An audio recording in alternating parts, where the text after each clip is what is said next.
Okay, welcome to Work Energy Theorem Part 2.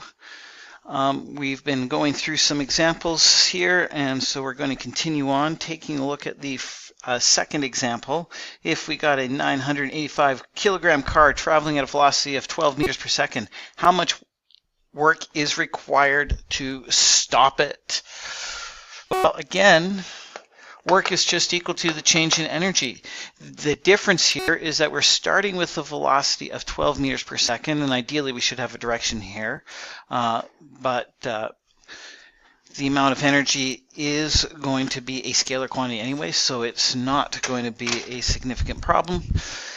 And so we're going to take a look here. We're starting at 12 meters per second. We're coming to a stop, which means the final amount of energy is going to be 0. So EF is equal to 0.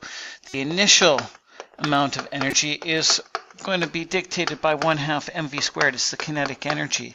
Here we've got a 985 kilogram car multiplied by 12 squared.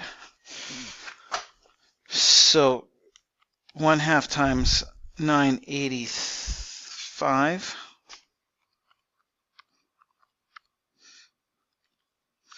means that there were 70,920 joules. Now I know that's not proper significant digits, however, we'll fix that up at the end here.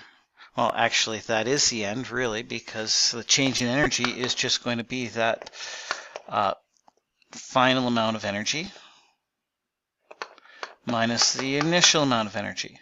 And so it's going to be an answer of 7.09 times 10 to the 4 joules to 3 significant digits. Now, if there was an average force of 500 newtons used to stop the car, what distance does that travel during the motion? Well, we already know how much work is being required to stop this.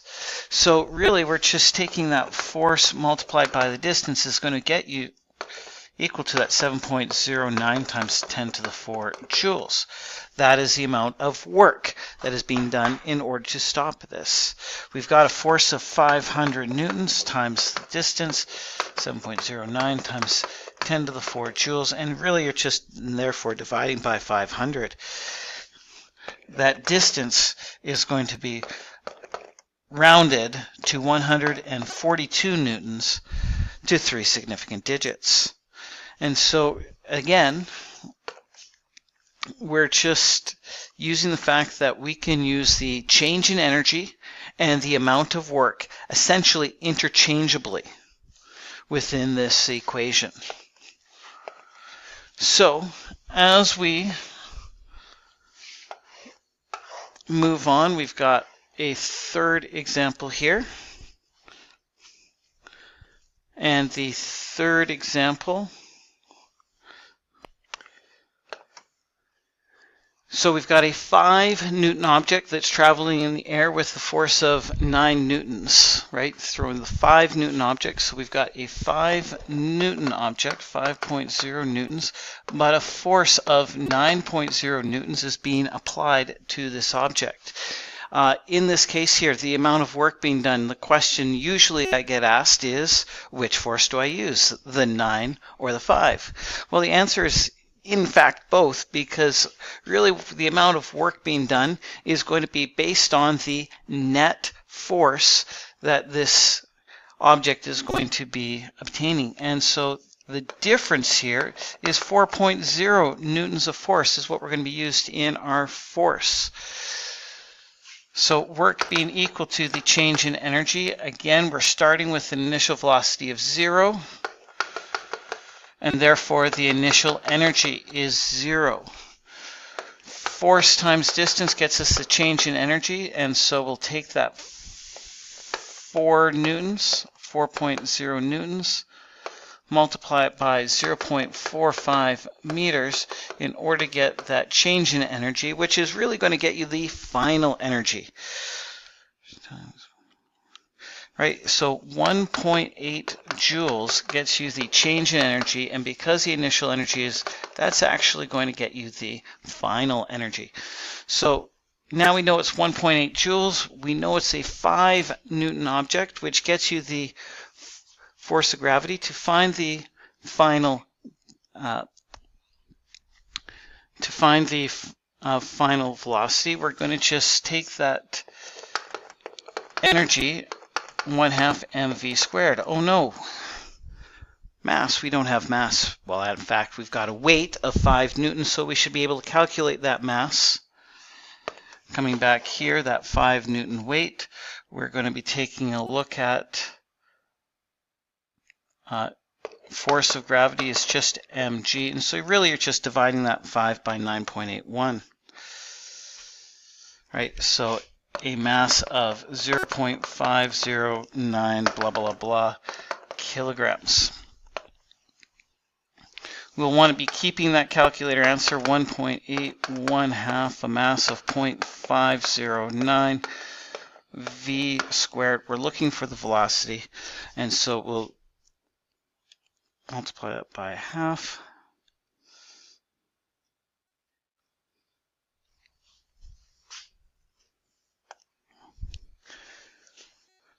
We find that 7.086 blah blah blah is equal to v squared, and you're going to need to square root that. So 2.67 meters per second is equal to the final velocity that this object is going to leave the hand. All right, taking a look at example number 4. A cannonball is fired from the surface 55.0 meters per second at an angle of 35 degrees to the horizontal. Great question here. What is the total kinetic energy at the peak of the trajectory? Well, in this case here, we do know that as this cannonball is flying here, at the peak of its trajectory, it's neither moving up nor down. Right? It's not moving up or down at peak, and so all our velocity is going to be horizontal, and therefore the kinetic energy at the peak without any vertical component is just going to have a horizontal component to this. So we're really looking for the horizontal component of the kinetic energy, after which we will just multiply it by the mass and there, and we do not have the mass of the cannonball. Well, isn't that just ducky? Let's do a mass of 2 kilogram ball. Well, that really should have been in there. Okay, so mass of 2 kilograms. So EK is going to be equal to 1/2 mv squared. That, again, that is going to be just the horizontal component of that velocity. So to find that horizontal component, being that this is 55.0 meters per second at an angle of 35 degrees, we're going to find that x component as being 55.0 meters per second cos 35 degrees. So it gets you 45 meters per second. Bring that velocity back to here. Find that kinetic energy, 1/2 times 2 kilograms, Vx being 45 squared.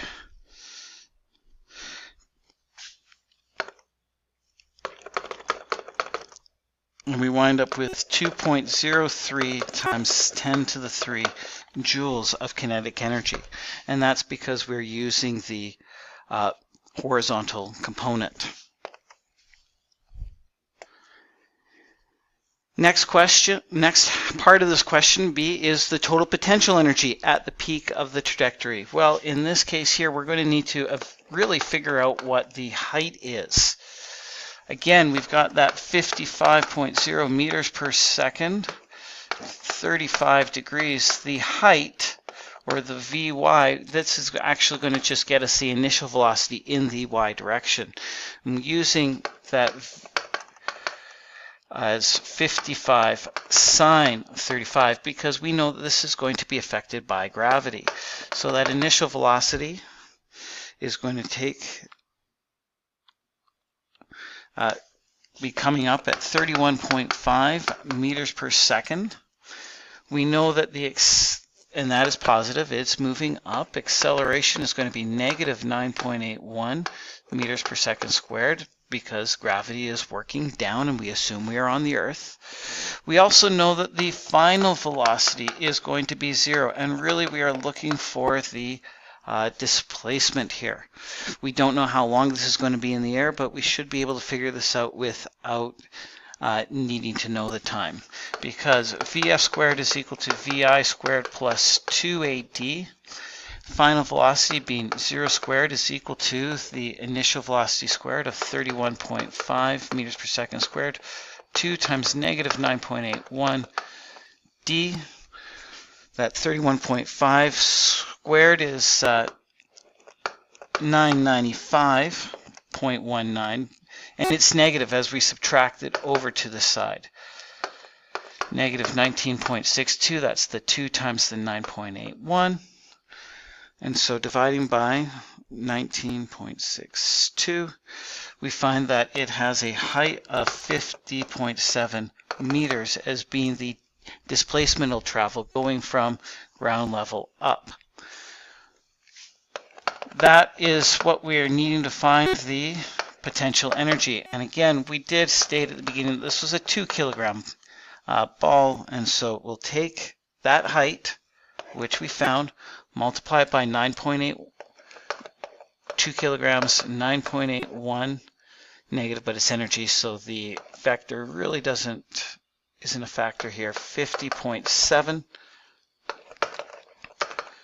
I'm sorry if that ran a little bit off the screen there. Times 9.81 times 2 gets you 995 joules of energy. Total mechanical energy, we're going to therefore take the potential energy and the kinetic energy, because that is what mechanical energy is. It's just the addition of both of these. So we've got the 995 joules of potential energy,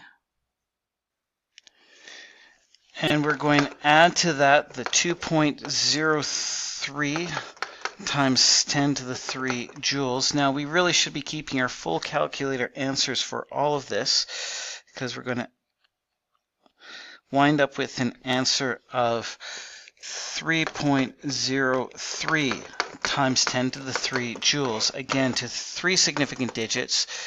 If we did not keep our calculator answers for both A and B, we would not have rounded correctly, and we would wound up with a 3.02, I believe. Anyway, or possibly we would have got the correct answer anyway. I'm trying to think about that. Anyway, it doesn't matter. That is the total mechanical energy. Thank you for watching.